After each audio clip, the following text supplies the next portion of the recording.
Welcome to the Out of This World show.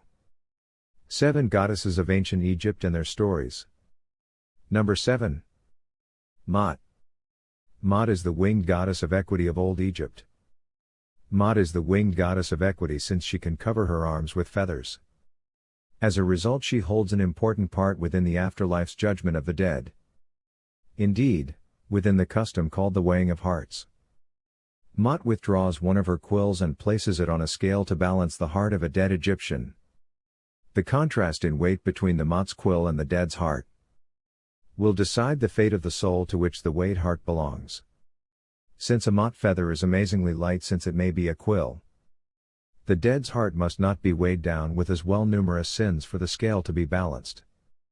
According to the judgment of the scale, hearts, and in this way the Egyptian souls who claim them, can involve 2 exceptionally diverse fates.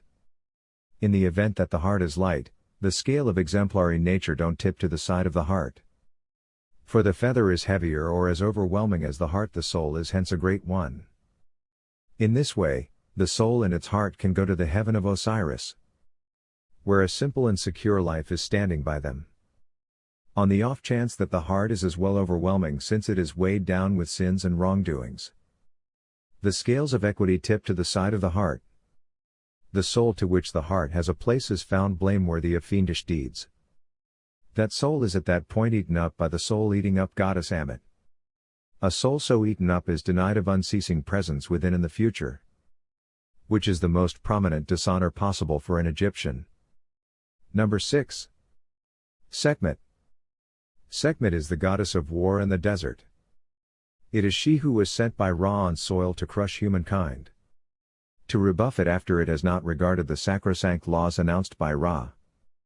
Fortunately for humankind, Ra acknowledges the shadowy portion of mankind, by understanding that it is this one that permits the free will of its members. Thus, sometime recently Sekhmet had time to slaughter all people. Ra reviewed Sekhmet to the sky and arranged to spare humankind. Number 5. Nut. Nut is the exemplification of the sky and its stars.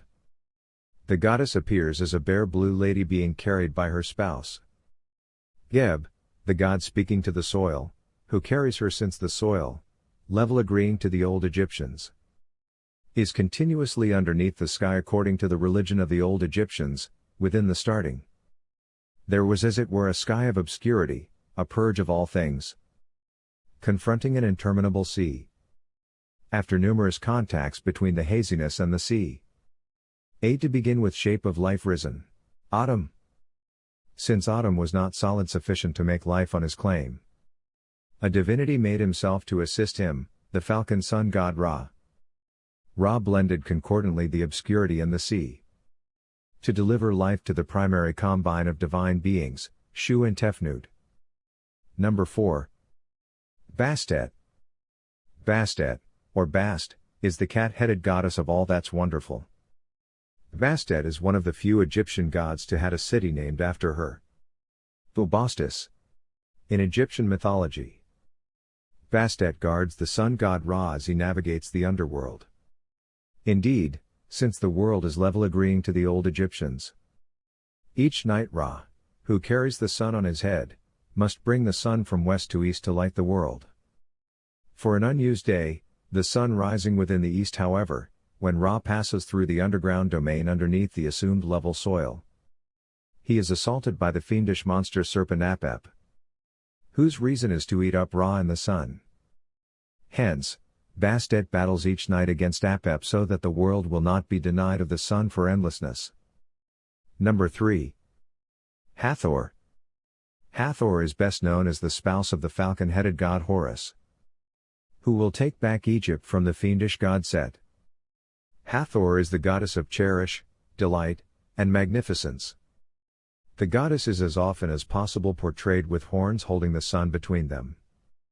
She is additionally in some cases delineated with a cow's head. Number 2. Nephthys. Nephthys is the sister of Isis, Osiris and Set. Nephthys weds Set but rapidly falls in ardor with Osiris when he sees him carrying out his mission as ruler of Egypt. One night, she camouflages herself as Isis to be able to deceive Osiris, and hence have sexual relations with the last mentioned, who would take her for his spouse, Isis. From this ill-conceived union, Nephthys gets to be pregnant with Anubis. However, Nephthys is perplexed that Set will be irate when he learns the presence of Anubis, conceived with Osiris. So she deserts the infant to certain passing within the Forsaken. Luckily, Anubis is bolstered for some days by jackals, then in time found by Isis, who will raise him as her own son. The infidelity of Nephthys contributes incredibly to the envy of Set of Osiris.